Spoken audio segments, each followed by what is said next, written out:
bienvenue sur mon podcast épisode 5. Donc moi c'est Elise Colors sur les réseaux, Ravelry et Instagram. Le reste, je ne fais pas. Donc voilà, habituellement c'est tous les 3 mois, exceptionnellement ça doit faire 1 mois à peu près, peut-être 1 mois et demi, 2 mois, allez, j'en ai aucune idée, que j'ai posté le dernier épisode. Sauf que là, je commence à avoir fait pas mal de trucs, moi. Pas beaucoup de trucs finis. Il y en a un bientôt terminé. Je pense que la semaine prochaine, il sera terminé. Et puis surtout, en fait, après, prochaine fois où je pourrai tourner, ce sera dans longtemps. Donc voilà, et puis si on peut éviter, si je peux vous épargner des épisodes de 1h30, je vais essayer de le faire. Même s'il y en a qui m'ont dit qu'ils aimaient bien les bons épisodes, mais bon, faut pas abuser non plus. N'abusons pas des bonnes choses. Bon, premier truc que j'ai terminé juste après le dernier épisode. En fait, ma soeur a eu un bébé. Et donc, 9 jours avant l'accouchement, je me dis, ah, tu veux que je te fasse un truc? Qu'est-ce que tu veux que je te fasse? Une couverture. En plus, c'est moi qui ai proposé la couverture. Et là, je me suis dit, mais je me suis mis une mission, un truc. Et puis en fait, bon, je m'en suis pas si mal sortie que ça. J'avais récupéré, il est là. Donc, une couverture, c'était la Seed. Alors, que je retrouve ça. La Seed Baby Blanket. Hop, qui est un modèle gratuit sur Ravelry. On va, hop, je vous mets. Oula. Yes. Alors, est-ce qu'on va voir? Sans tous les reflets. Voilà. Donc, le modèle sur Ravelry est pas foufou. Je sais pas, je trouve ça un peu tristoun, mais bon.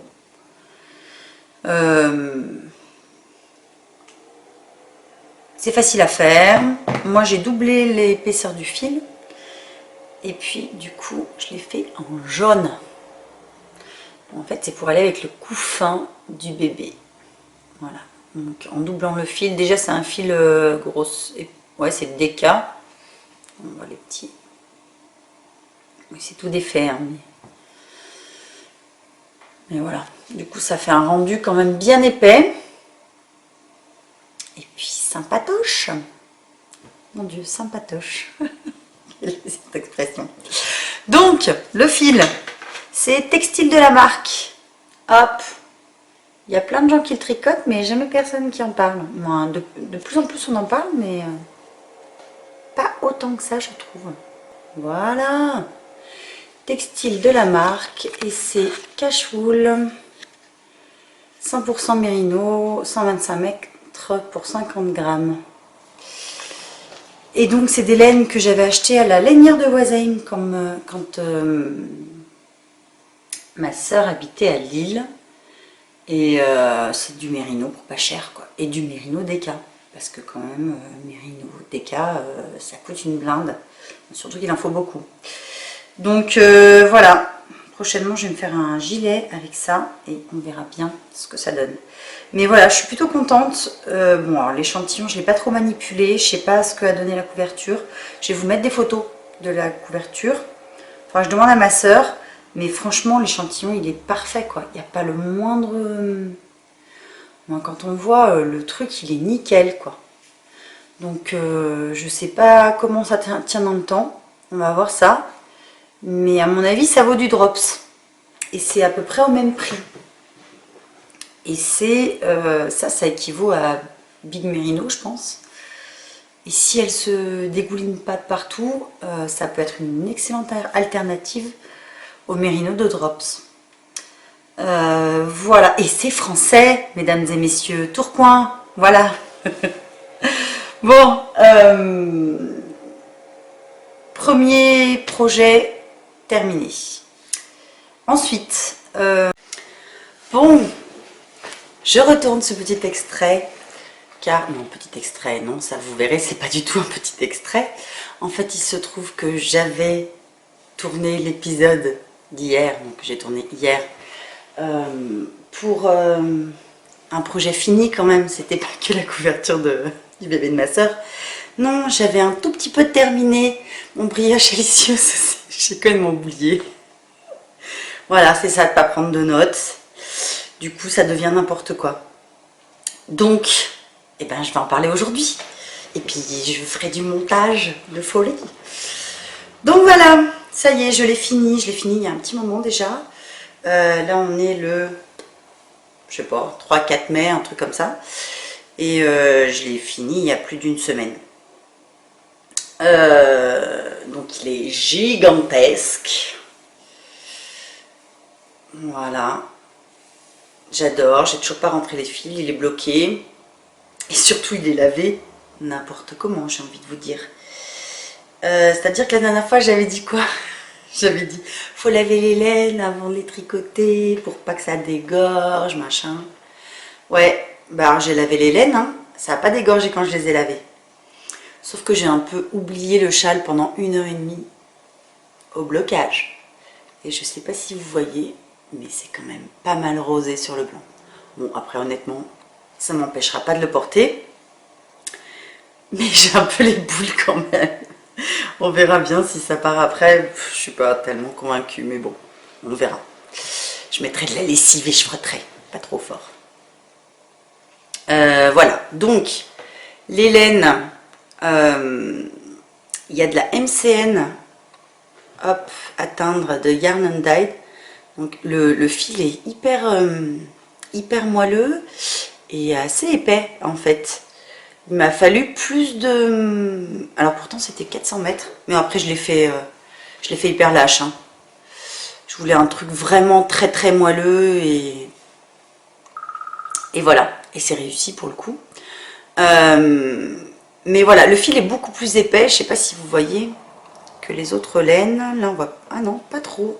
Ah bah non, en fait ça, la Malabrigo a repris fait à peu près la même taille que l'autre. Au final, ça a bien gonflé. Parce que la Malabrigo était beaucoup plus petite. Donc, organisation. Les laines. Malabrigo, Côte d'Azur. Hop.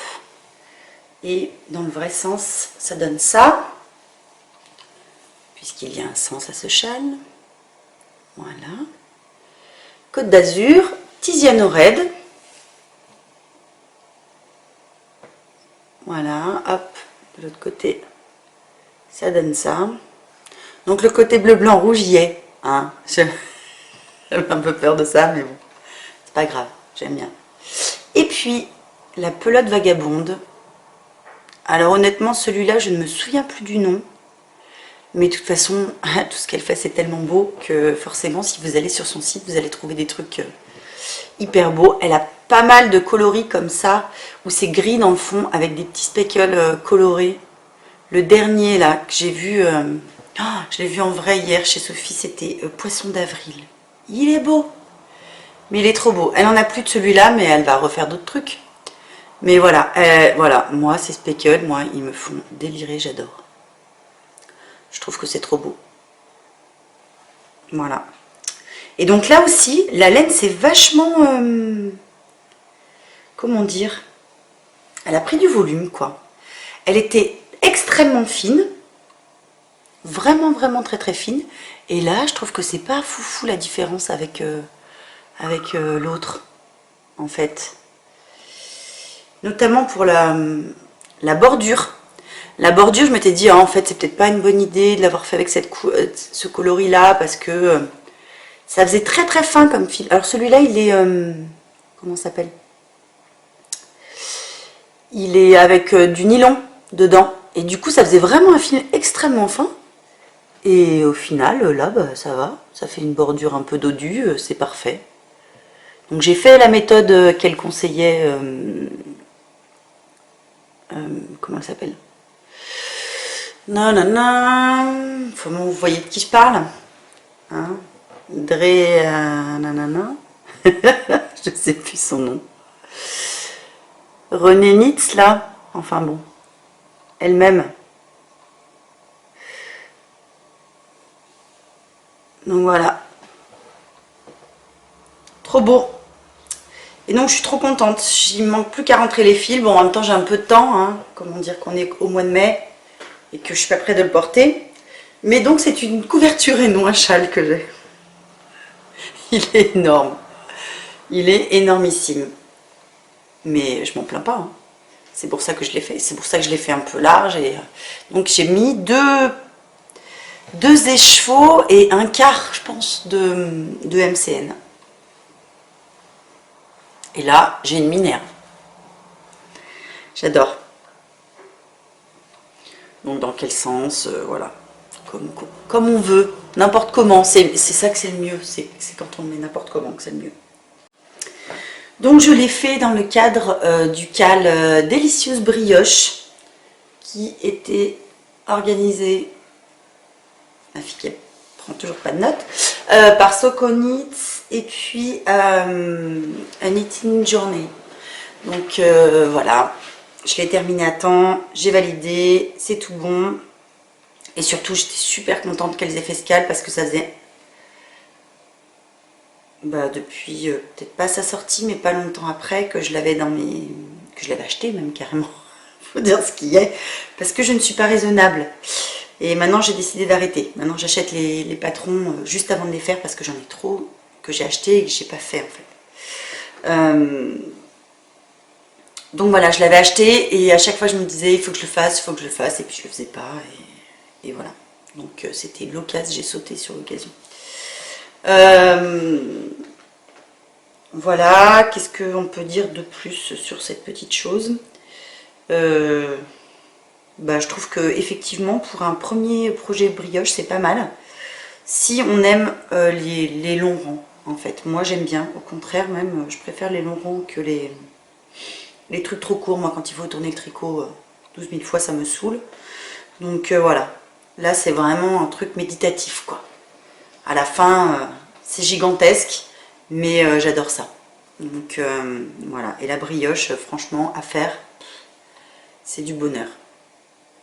J'adore ce geste. C'est fou hein, de dire qu'on aime un geste. Hallucinant. Bon, et ben voilà. On passe à la suite. À partir de maintenant, on va faire un mix entre hier et aujourd'hui. Parce que quand j'ai revu, je n'ai pas suffisamment détaillé cette petite chose. Donc maintenant, ça va être montage entre les 2 jours. Pour que ce soit un peu complet, que vous ayez 2-3 infos quand même, c'est mieux. Voilà, allez, au revoir. Dans l'ordre, et bien après j'ai fait Miroménil. J'hésitais avec le secret, et puis en fait le Miroménil, il me rend. Ce pull, j'ai tellement flashé dessus, j'ai tellement regardé sur toutes les coutures, je m'étais dit non, tu n'achèteras pas des nouveaux modèles alors que tu en as plein dans ta bibliothèque, tricote-les. Et je le regardais, je me disais ah, quand même. Il est magnifique. Bah ouais, il est magnifique, tellement magnifique que je vais le faire. Donc, hop, j'ai imprimé en noir et blanc, mais vous reconnaîtrez, de Cléonis, hop, et toutes les versions du Miroménil, avec des grosses manches, avec des petites manches, avec une robe, une version longue, une version courte, une version avec des petites fronces. Alors, moi, je fais la version avec les manches fitées, mais avec les petites fronces devant.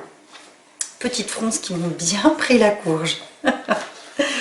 Je m'explique. Donc d'abord, comment fais-je cette chose?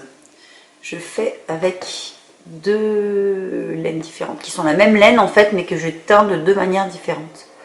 Une plus claire et une plus foncée. Je voulais que ça fasse... Je voulais doubler le fil en fait, et je voulais que ça donne un petit effet un peu chiné, ou je sais pas. Après j'aurais pu prendre que celle-là, ça aurait été suffisant, j'aurais eu assez de pelote, mais bon. Enfin bon voilà. Donc j'ai mélangé les deux, et ça donne ça au niveau. Hop, parce qu'on a endroit tout plat. Ouais, la couleur est nickel, c'est exactement ça. Donc déjà, ce qui me plaît, c'est que quand même le point est ultra régulier. Alors que c'est pas bloqué, c'est pas... Voilà. Et ça, c'est bonheur. Voilà. Bon, les explications de Cléonis, moi je suis pas... elle va pas pareil que moi dans la tête. C'est-à-dire que je lis le patron au fur et à mesure, et puis je fais au fur et à mesure. Alors je sais, toujours il faut lire le patron avant. Tout le monde dit ça, c'est bien. Effectivement, c'est ce qu'il faudrait faire. Sauf que je ne le fais pas. Et que du coup, je me retrouve avec des faites ceci, nanana. Mais au rentant, il faut faire ça. Ah oui, mais sauf que c'était il y a X temps que j'ai passé le rentant. Donc voilà, ça ne fonctionnait pas. Enfin bon, c'est pas grave. De toute façon, je pense que... je sais pas ce que j'ai fait, mais je pense que j'ai pris une taille trop grande. Ou...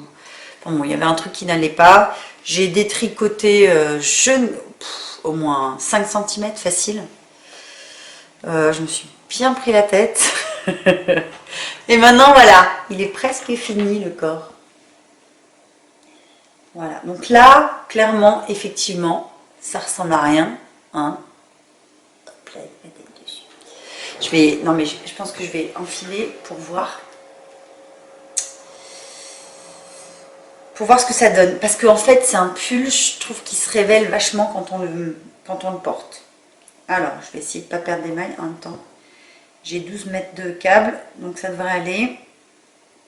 Parce que je l'ai essayé 20 fois. En fait, le truc, c'est que les petites fronces, je ne sais pas pourquoi, quand je l'ai essayé, je me suis dit, oh là là, ça va pas du tout. En fait, les petites fronces sont vachement trop bas par rapport à mes seins. Je pensais, pour moi, c'était un peu comme le truc Empire, il fallait que ça démarre d'ici.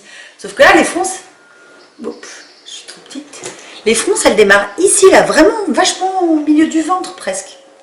Je me disais, oh, c'est pas du tout ça, ça va pas, machin. Enfin, je me suis pris la tête, mais 20 fois, j'ai mesuré, j'ai fait plein de trucs. Et puis au final, moi, le t-shirt en dessous, forcément, du coup, on voit plus. Puis il n'y aura pas moyen de le décolleter quoi que ce soit, ce t-shirt, c'est pas grave. Je vais prier le bon Dieu pour que vous y voyez. Puis si vous n'y voyez pas, vous verrez quand ce sera terminé. J'essaierai de mettre avec un truc un peu mieux que ça. Hop, si je me mets à genoux sur le canapé, ça ira mieux. Les enfants n'ont pas le droit de le faire. Moi, j'ai le droit, je fais ce que je veux. Voilà. Et du coup, voilà, les fronces sont hyper basses. Mais en fait, j'ai vu dans le modèle, c'est comme ça. Et en fait, ça rend bien comme ça. Hein. Il n'y a pas besoin que ce soit long plus haut, en fait. Donc voilà. Je suis bien contente. Ça rend super bien. Et bientôt, bah, je vais pouvoir rabattre. Ça, c'est cool. Ça, c'est bien cool. Voilà. Et puis, des manches fuitées et un avant-gagnant. Et franchement, je l'ai fait, je sais pas en combien de temps. Voilà, c'est mieux. Franchement, vraiment pas longtemps, quoi. Parce que j'ai fait la couverture qui m'a pris quand même pas mal de temps, où j'ai fait que tricoter ça. En fait, le fait que la laine soit double, voilà, ça va super vite, quoi. Moi, je dirais en 15 jours, j'ai dû faire tout ça.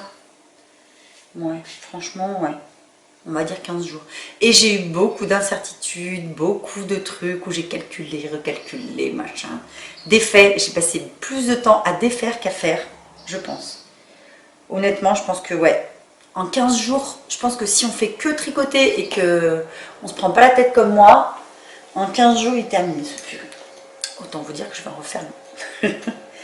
Ouais, non, j'ai adoré. Franchement, moi, c'est tout bête, c'est tout... Je vais voir la taille. J'ai toujours un doute sur le fait qu'à mon avis, il est un tout petit peu grand. Je referai la taille en dessous la prochaine fois. Mais du coup, j'aime bien. Voilà. Le fil, alors, est-ce que je l'ai là? Parce que pour le coup, c'est raccord avec la séquence précédente. C'est également Textile de la marque. Mais cette fois-ci... Alors, est-ce que je vais trouver le bon? C'est... Ah, comment ça s'appelle? C'est pas mérino acrylique, pardon. C'est pas mérino tout court. J'en ai 12 000 des étiquettes textiles de la marque. C'est Lambswool, voilà, c'est laine d'agneau quoi, de base. Donc c'est de la laine, c'est de la laine. Mais une fois tricotée, elle est super douce. Franchement, ah c'est ça. Cashwool 100% laine d'agneau. Voilà. Et franchement, très très bien. Moi j'avais peur au début parce que quand je la... comment ça s'appelle? Quand je la tricotais, moi, quand on la tricote, en fait, on voit que le brin est tout... Alors, attention, session, on regarde la laine. Il fait tout léger, ça fait un peu BFL en fait dans la texture. Ouais, c'est ça. C'est ça que ça me rappelle. C'est un côté tout léger qui fait... on se dit ça va être super chaud quoi. Ça fait un peu BFL. Donc clairement c'est moins cher que le BFL. Hein. On est content. Mais voilà, c'est un petit côté légèrement pluchu comme ça. Et très très léger. Vraiment le côté léger du BFL. Donc voilà. J'aime bien cette laine.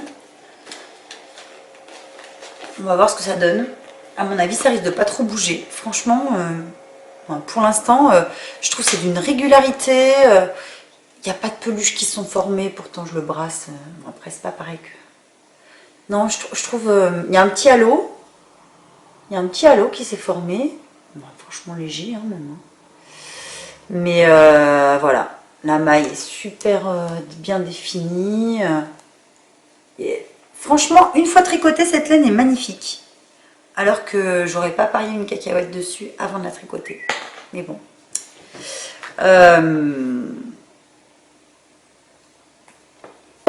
Ensuite.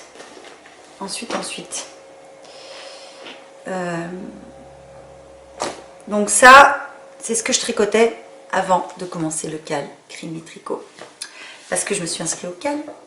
J'ai cherché des énigmes. Je n'en ai pas trouvé. J'ai cherché sur internet, machin. Enfin bon. Pas grave. Donc pour ça, j'ai un projet que je voulais faire depuis longtemps. Et puis il se trouve qu'il y avait 20% de réduction sur les patrons Miss Marple. Donc depuis le temps que je voulais faire, j'avais la laine déjà pour moi. Et puis j'avais la laine pour ma fille aussi, que j'ai reteint encore. Je suis dans le à fond, je déstache à mort. Donc si ça ne me plaît pas, je reteins. Comme ça, je déstache. Parce qu'en fait, au final, j'ai acheté des couleurs qui ne me plaisaient plus du tout.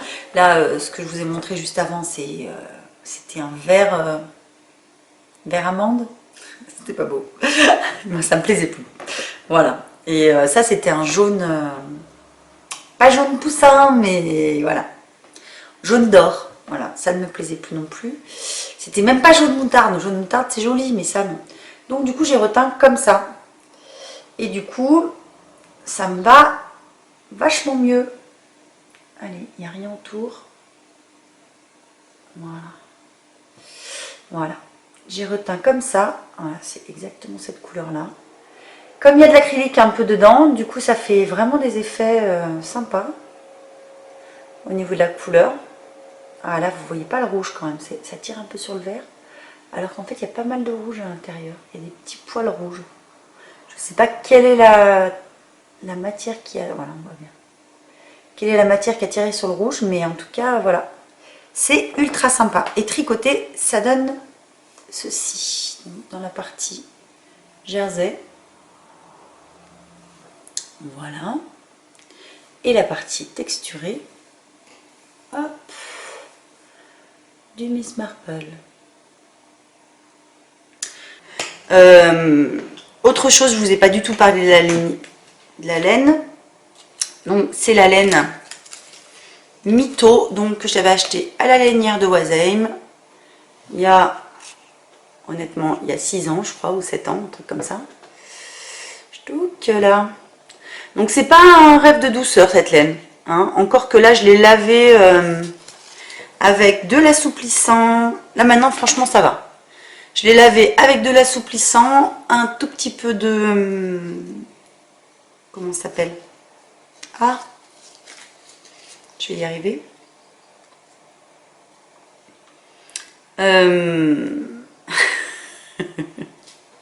De l'anoline, oui. J'ai acheté de la lanoline. Je sais pas si j'en ai déjà parlé. Bon, pire, ce sera une redite, c'est pas bien grave. J'ai acheté de la lanoline sur de la lanoline pure sur iHerb et genre 6 € le pot. Parce que j'en ai cherché des trucs à la lanoline en France ou en Allemagne. Laisse tomber, ça coûte une blinde. Ça coûtait une fortune, on avait pour 20 €, un truc comme ça. Enfin, et là, j'en ai eu pour rien du tout. C'est de la lanoline. Pourquoi ils l'utilisent? Pour les couches de bébé. J'avais vu ça, je crois. Pour isoler les couches de bébé réutilisables. Enfin bon, voilà.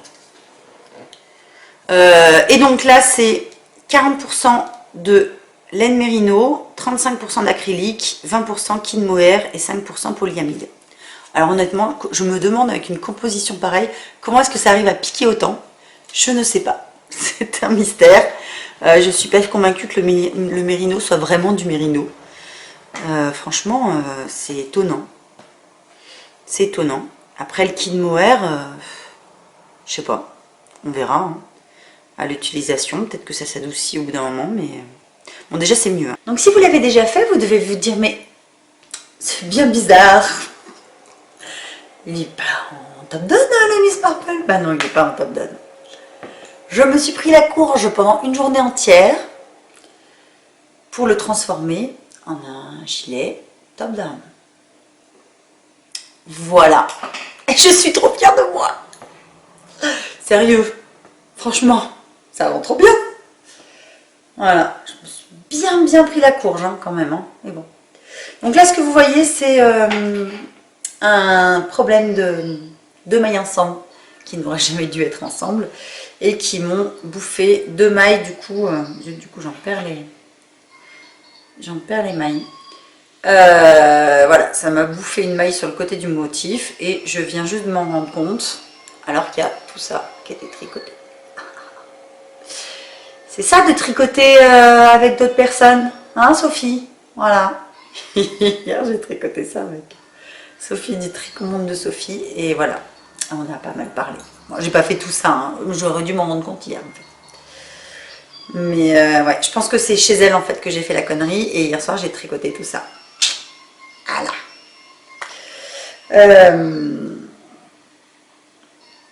Donc du coup je voulais, au début je me suis dit je vais le refaire et tout avant de faire le podcast et puis en fait non. Parce que comme ça, vous voyez la technique pour pas avoir à tout défaire le tricot quand on s'est planté. Et oui, parce que vous, je sais pas, mais moi je me plante très souvent. Et ben voilà, ça c'est dans une vidéo de In Panda's World. Mélina le petit panda, je suis désolée, t'as beau changer de nom, tu garderas toujours le même nom.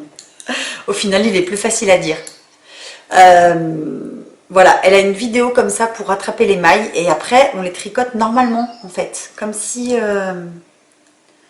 bah voilà, normalement, il n'y a pas d'autre mot. On prend le brin du dessous et on tricote et voilà. Et franchement, ceci est une révélation. Je sais pas si vous imaginez détricoter tout ça de partout, ça m'aurait bien pris la courge. Là, je vais en avoir pour un quart d'heure à refaire ça. Donc voilà.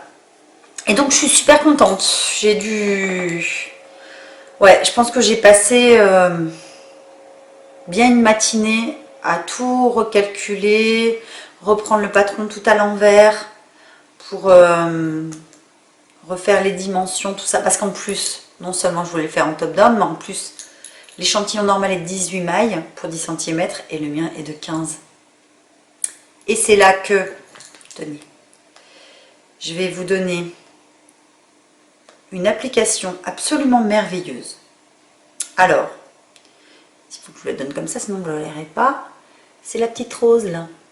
Hop, est-ce qu'on va la voir? Vas-y, hop, c'est ça. Fil au tricot. Voilà, petite pelote sur fond rose. Fil au tricot. F-I-L-O tricot. Et ben ça, c'est du bonheur en barre. Donc on a... Ah non, bah attends.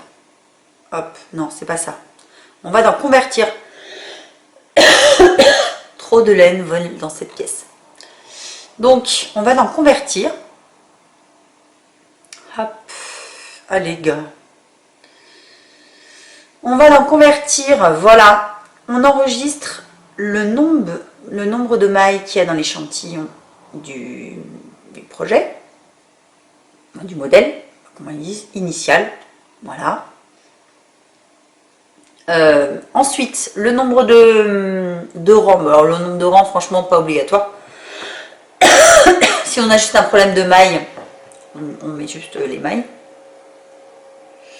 Le nombre de mailles dans le tricot initial, par exemple, j'en sais rien, moi, l'emmanchure est de 20 mailles. On enregistre 20 mailles. On met le nombre de mailles qu'il y a dans le nouvel échantillon, c'est-à-dire notre échantillon.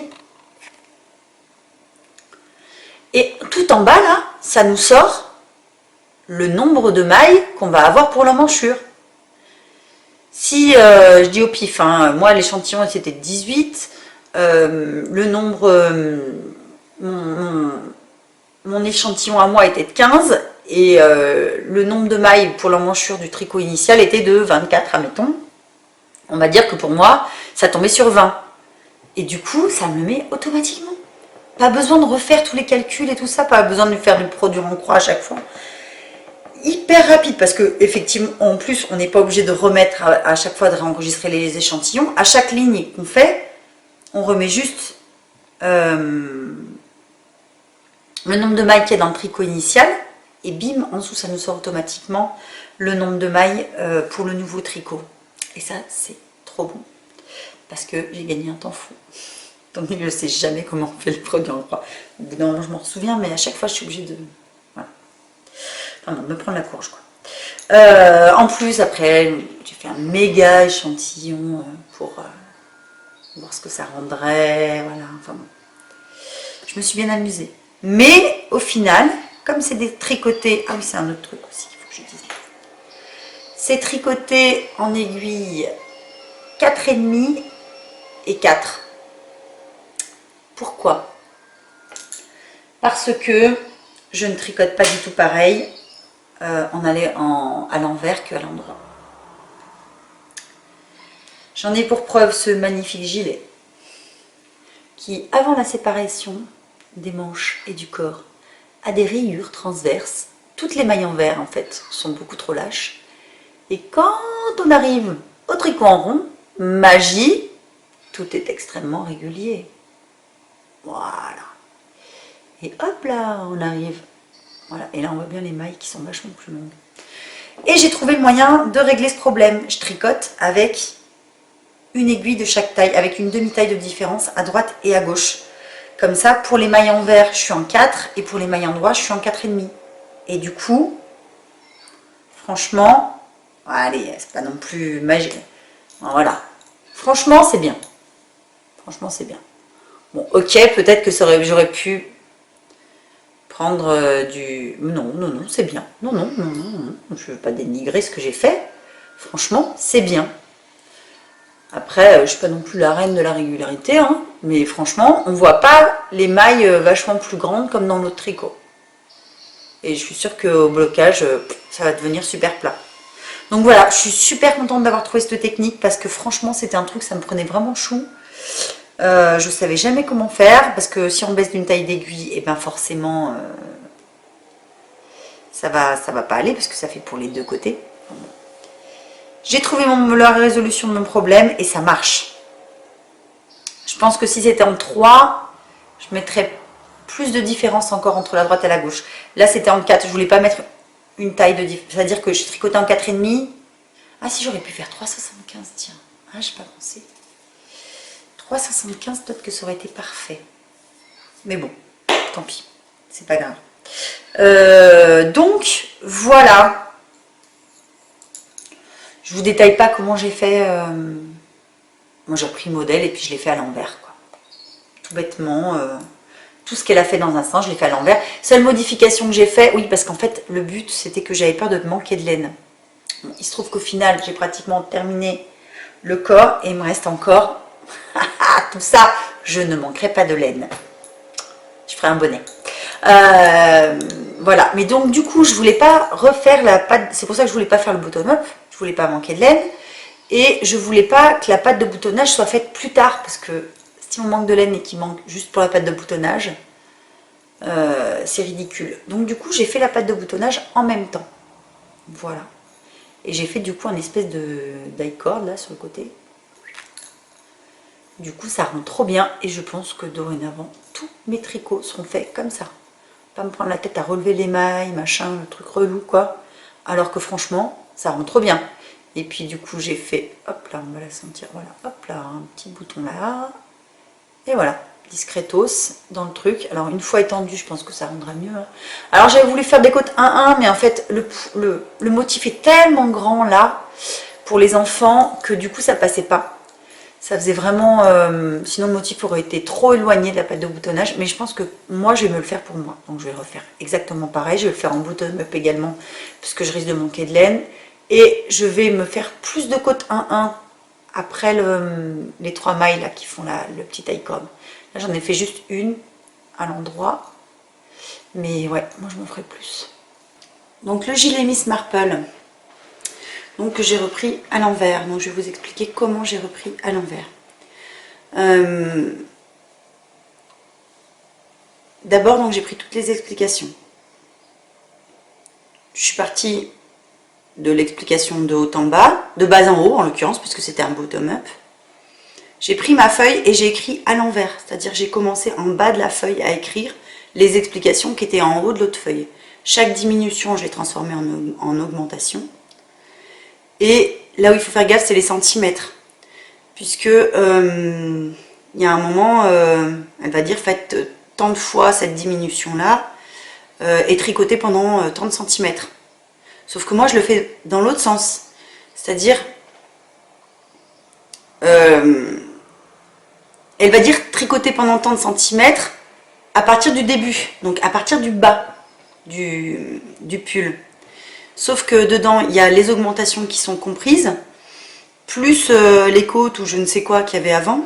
Donc il faut tout additionner pour pouvoir... attends, tout additionner. Non, il faut soustraire au contraire, pardon. Il faut soustraire au contraire les côtes du bas, la taille que va faire les augmentations. Donc avec l'échantillon, on sait combien de... Comment ça s'appelle ? Combien de rangs on fait en 10 cm. Donc on enlève le nombre de rangs de diminution qu'il y avait sur le modèle. Et grâce à ça, il nous reste le nombre de centimètres à tricoter, puisque moi je viens d'en haut et j'ai pas encore fait les diminutions. Donc voilà, ça faut vraiment se méfier parce que au début j'ai failli me planter là-dessus. Donc au tout début, en fait, moi j'ai calculé le nombre de mailles, puisque donc l'échantillon était pas bon. J'avais 15 mailles au lieu de 18. Donc j'ai calculé le nombre de mailles qu'il allait me falloir, enfin, si je vous fais voir comme ça, j'ai calculé le nombre de mailles qu'il allait me falloir pour chaque épaule et pour l'encolure. J'ai monté sur un seul câble, j'ai fait un montage provisoire au crochet. J'ai monté toute la longueur, épaule et encolure comprises. Ensuite, je suis venue faire des augmentations, puisque là on creuse un petit peu l'encolure, il y avait, voilà, donc là je suis venue faire les augmentations de l'encolure, de l'épaule, pardon, pour pouvoir creuser l'encolure. J'ai laissé de côté, j'ai pris un autre fil, je suis venue faire des augmentations ici aussi.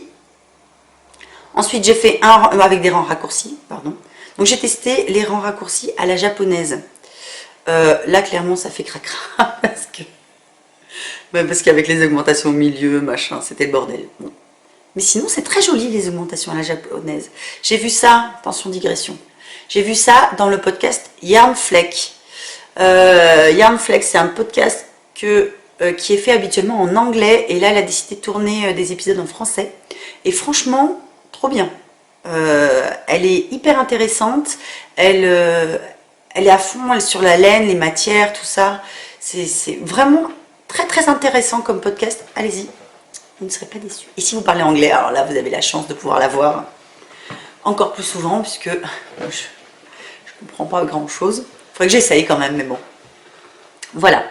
Donc, j'ai fait mes deux petits côtés comme ça. Ensuite, j'ai fait un rang qui rejoignait la totalité. Et j'ai commencé à descendre en faisant les augmentations et les machins qu'il fallait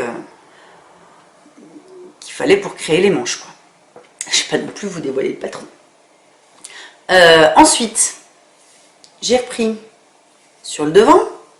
Je suis venue défaire, hop, j'ai défait tout mon rang de montage au crochet. Et j'ai commencé à tricoter d'un côté en faisant les augmentations pour l'encolure, machin.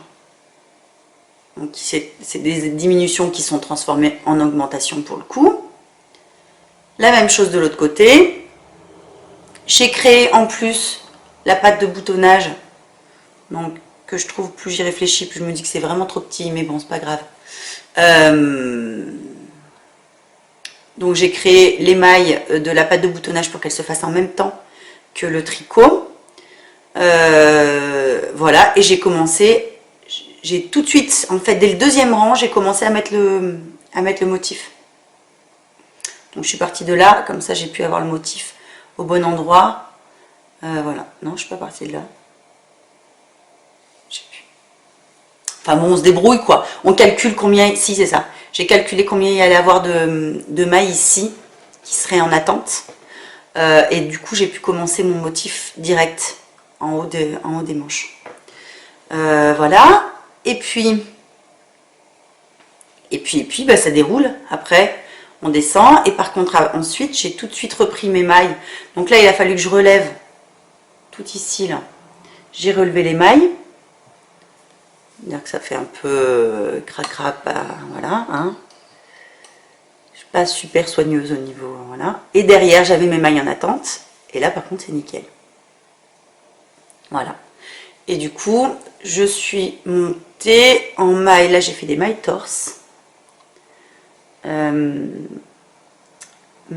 torse. Parce que je trouve que ça se tient mieux, en fait. Ça fait quelque chose de plus rigide. Et pour un col, je trouvais ça plus sympa.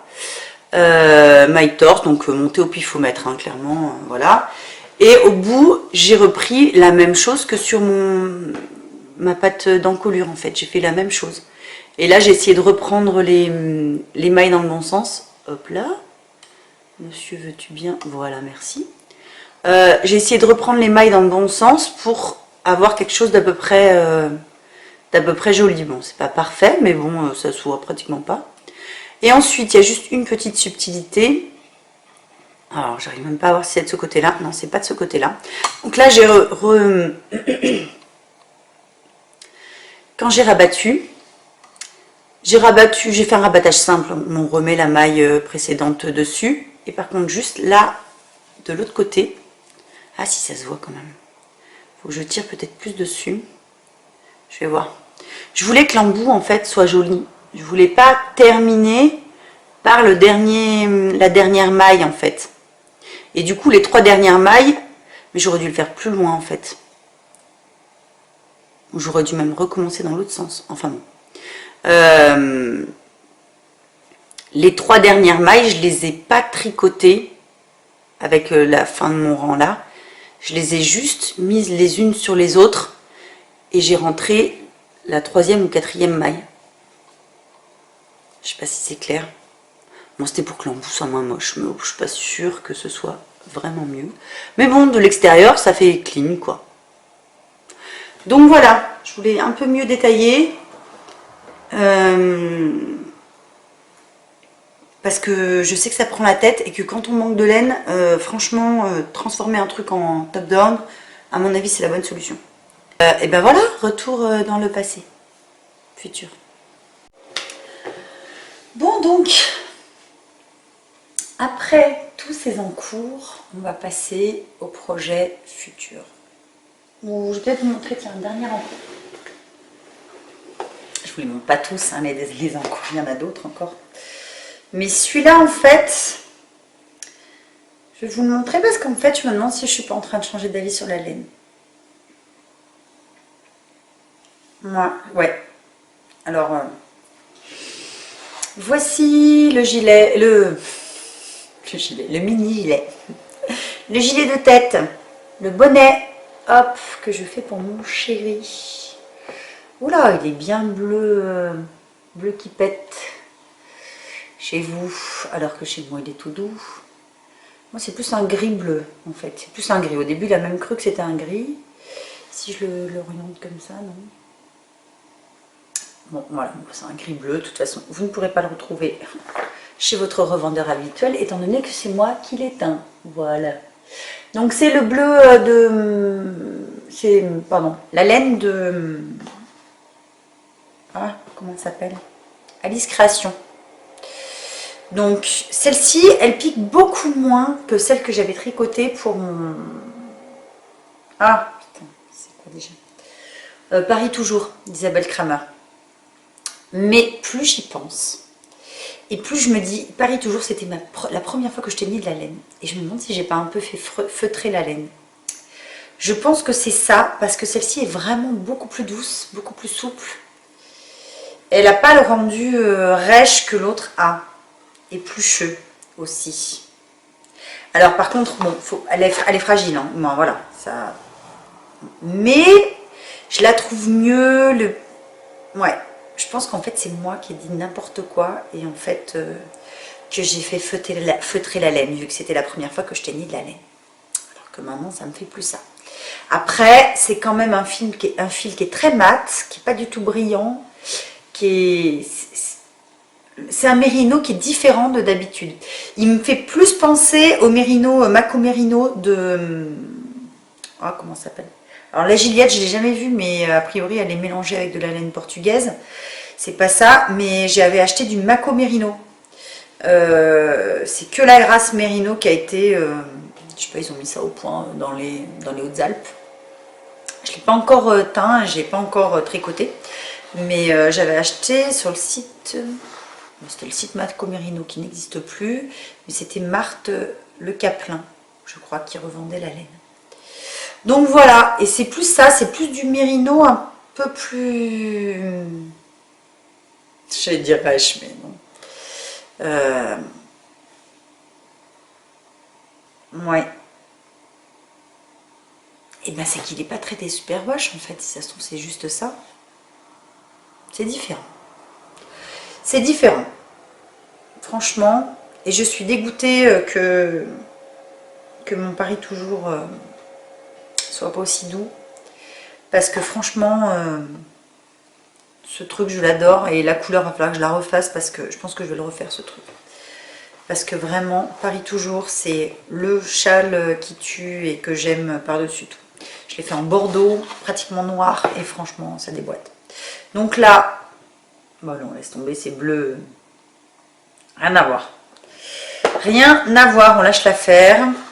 Juste, je vais vous faire voir le modèle, qui est un modèle tout bête, gratos sur Ravelry. Alors, hop, c'est le toc toc classique. Alors, classique watch cap. Est-ce qu'on voit une image? Non, il n'y a pas. C'est même pire le titre. Classic World War, de bonnet de la Deuxième Guerre mondiale, quoi. On va faire simple. Hein. Voilà. Et donc il y a des côtes 2,2 sur le revers, qui est tricoté, hop là, 15 cm. Et ensuite, on passe à du 6,2. Voilà. Tout bête. C'est dans les diminutions, après, il y a un petit peu des trucs un peu jolis. Voilà, on verra ça plus tard. C'est comme j'ai que 3 secondes pour tricoter, je fais ça. Donc, pour les encours prochains, nouveau petit bout de vidéo qui n'a pas fonctionné hier. Les encours prochains, dans le cadre du Crime et Tricot, je vais encore, moi, dès que j'ai terminé Miss Marple, ce qui ne va vraiment pas tarder, je vais me refaire un vinaigre boxy. Voilà. Dans les laines que j'ai acheté il y a plus d'1 an, bien plus d'1 an, je pense, bien 1 an et demi. La Malabrigo Sock coloris Alcocil que j'avais acheté à Mayapar, qui était l'ancienne boutique qui est maintenant Lana et Tricot. Voilà, donc c'est un beau vert, vert très très foncé, noir qui tire sur le vert, ou vert qui tire sur le noir, on ne sait pas, on hésite. Voilà, c'est entre les deux. Et du coup, c'est super joli. Et puis j'adore, j'aime bien cette consistance qu'elle a, la Malabrigo. Je trouve que rapport qualité-prix, franchement, voilà, 17 € la plotte. Voilà, la plotte, les chevaux. Je trouve que voilà, ça va. Les couleurs sont sympas. Là, il va y avoir des belles nuances de vert, à mon avis. Ça va être sympa comme tout. Donc voilà, ce sera mon futur projet. Là, j'en ai pour un moment avec ça. Et après, j'enchaînerai... Non, je ne l'ai pas là. J'enchaînerai avec le Vroot Iron, je ne sais pas comment on le prononce. Donc c'est le panneau de dentelle là. Voilà. Mais le boxy, je pense que ça va être assez rapide. Hein. On tourne, on tourne. C'est vraiment que du jersey. Donc voilà. Donc, ben écoutez, au revoir. Cette fois-ci, c'est la bonne. Merci pour tous vos abonnements, tout ça. Vraiment, voilà, c'est cool. Les petits mots surtout. Ça, c'est super sympa. J'essaie de m'efforcer de... Zut, j'ai même pas vu, je m'arrive. Je m'efforce de répondre, mais c'est vrai que j'ai du mal. À chaque fois je le vois, je suis en train de faire quelque chose avec les enfants, ou travailler ou quoi. Et après, j'oublie de prendre le temps de répondre. Voilà. Bon, en tout cas, tricotez bien, amusez-vous. Et puis, bonne fin de printemps à tout le monde. Et à bientôt.